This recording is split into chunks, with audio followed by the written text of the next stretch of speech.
12वी कॉमर्सच्या दृष्टिकोनातून पार्टनरशिप, फायनल अकाउंटचा ट्रेडिंग अकाउंट मध्ये काय काय येतं या गोष्टीचा विचार करणार आहोत। ट्रेडिंग अकाउंट मध्ये काय काय येतं ते आपण या ठिकाणी लिहून घेणार आहे। व ट्रेडिंग अकाउंटच्या डेबिटला पहिल्यांदा येतो तो म्हणजे to opening stock. Opening stock म्हणजे सुरुवातीचा शिल्लक असलेला माल। आपल्याकडे कोणताही व्यवसाय करीत असताना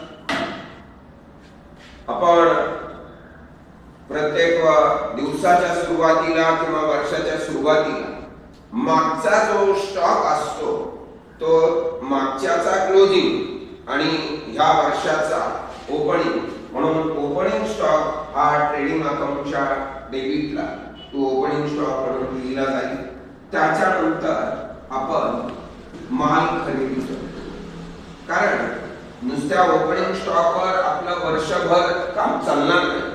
त्याच्यामुळे आपल्याला माल खरेदी करावा लागतो आणि माल खरेदी करीत असताना आपल्याला समोरच्या व्यक्तीने जर काही आपण ऑर्डर केलेले नसताना सुद्धा आपल्याला माल पाठवला असेल तर त्या मालाचं आपल्याला समोरच्याला परत करावं लागतं, म्हणून त्याला लेस परचेस रिटर्न असं म्हटलं जातं। ते वजा करून जो आकडा येतो तो आपण बाहेर लिहितो। त्याच्यानंतर माल आणण्यासाठी करण्यात आलेला वाहतुकीचा खर्च त्याला आपण कॅरेज इनवर्ड म्हणतो। माल आणण्यासाठी करण्यात आलेला वाहतुकीचा खर्च कॅरेज इनवर्ड, किंवा नुसतं उदाहरणामध्ये कॅरेज असेल तरी सुद्धा नुसतं कॅरेज आपल्याला लिहावं लागतं। ट्रेडिंग अकाउंटच्या डेबिटला कॅरेज इनवर्ड किंवा नुसतं कॅरेज उदाहरणामध्ये जे येईल, पण कॅरेज आउटवर्ड जर असेल तर माल पाठविण्यासाठी करण्यात आलेला खर्च असतो तो, आणि माल पाठविण्याच्या संदर्भातील सर्व खर्च आपल्याला प्रॉफिट अँड लॉसच्या डेबिटला लिहावा लागतात। म्हणून कॅरेज आउटवर्ड हा प्रॉफिट अँड लॉसच्या डेबिटला लिहिला जाईल। त्याच्यानंतर टू फ्रेट, फ्रेट याचा अर्थ सुद्धा वाहतुकीचा खर्च होतो। To coal, gas and water,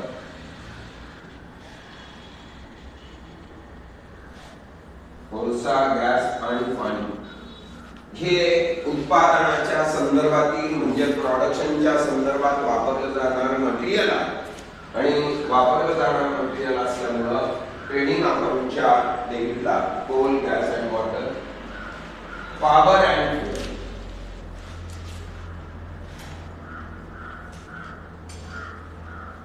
factory rent,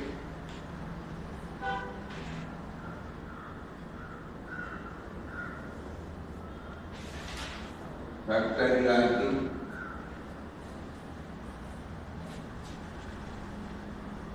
म्हणजे उत्पादनाच्या संदर्भातील जे काही सगळे खर्च आहेत याला आपण प्रोडक्शन एक्सपेन्सेस म्हणतो। हे प्रोडक्शन एक्सपेन्सेस आपल्याला सगळे ट्रेडिंग अकाउंटच्या डेबिटला लिहावे लागतात। त्याच्यानंतर इम्पोर्ट ड्युटी,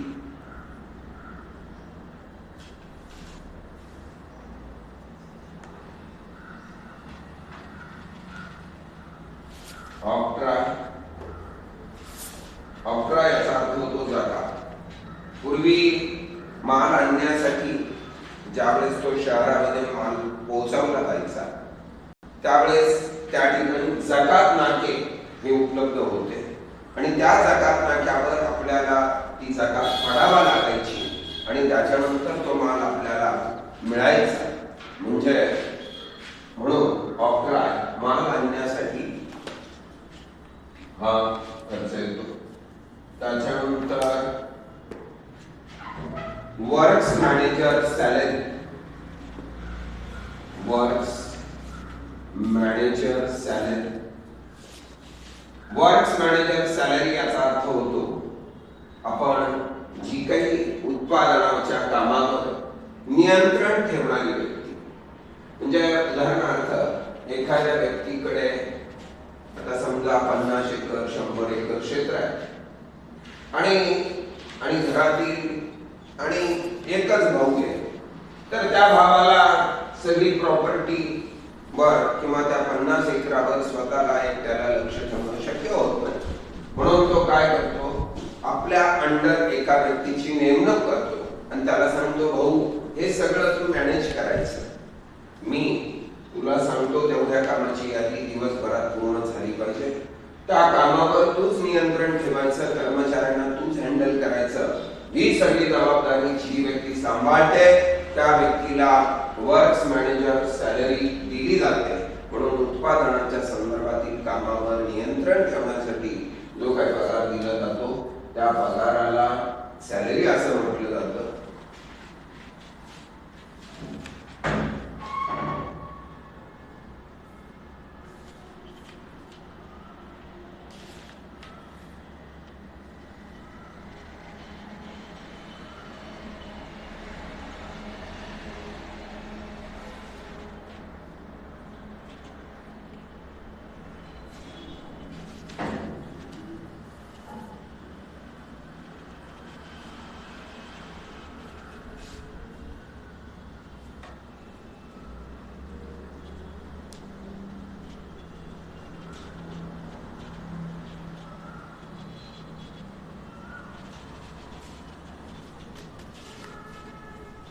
त्याच्यानंतर डॉक चार्जेस. आपण ज्यावेळेस बाहेरच्या राज्यातून देशातून माल खरेदी करतो त्यावेळेस आपल्याला डॉक चार्जेस भरावा लागतो. त्याच्यानंतर कस्टम ड्युटी.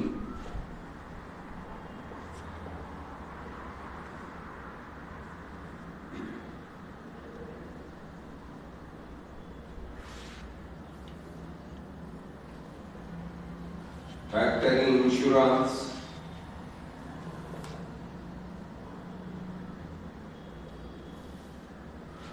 Productive wedges.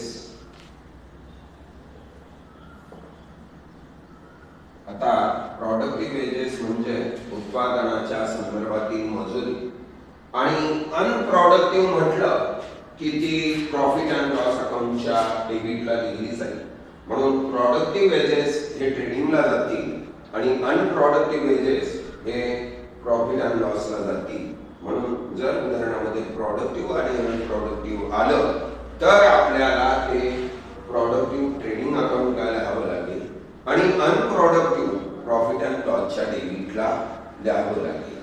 आता साधारण ट्रेडिंग अकाउंटच्या डेबिटला रॉयल्टी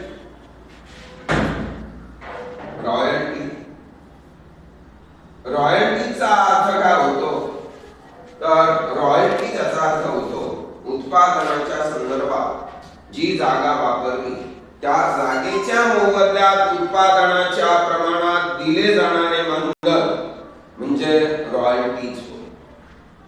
म्हणजे जागा मालकाला जागेच्या मोबदल्यात उत्पादनाचं जे काही प्रमाण असेल त्या प्रमाणात दिले जाणारे मानधन म्हणजे रॉयल्टीज होय.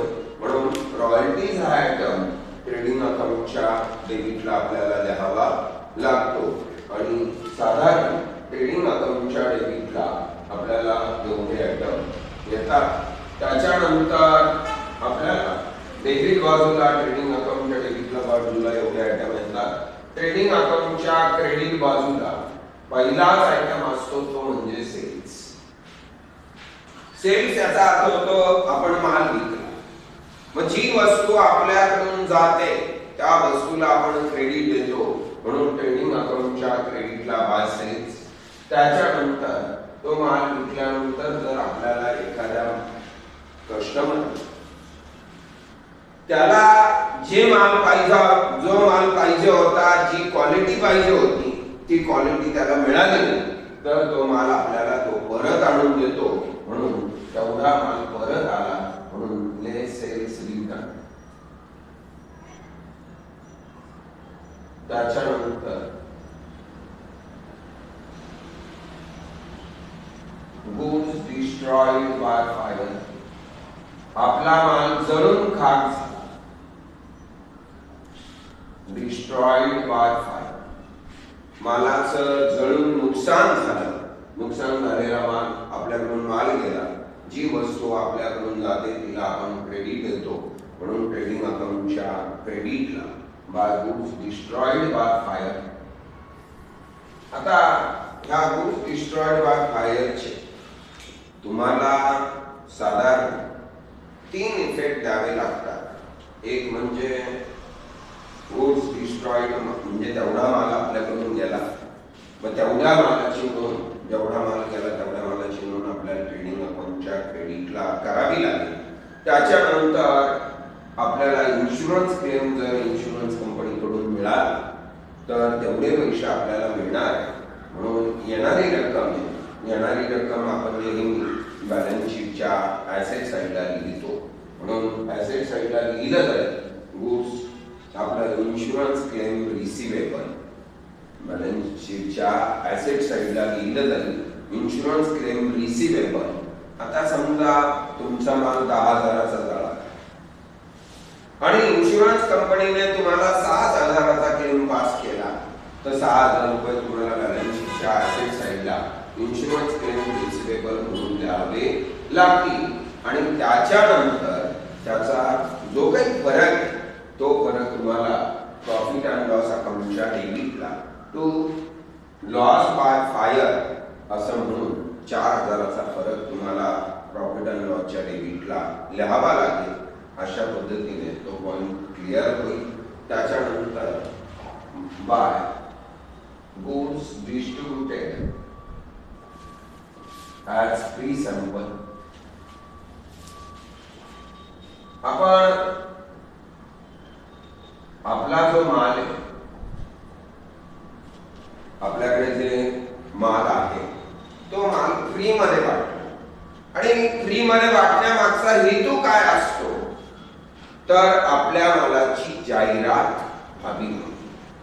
मग आपल्या मालाची जाहिरात व्हावी, आपला माल कसा आहे हे लोकांना कळावं, या दृष्टिकोनातून आपण by goods distributed as free sample. त्याच्यानंतर आपल्याकडे आपण वैयक्तिक वापरासाठी माल काढले असेल तर त्याला बाय ड्रॉइंग अकाउंट.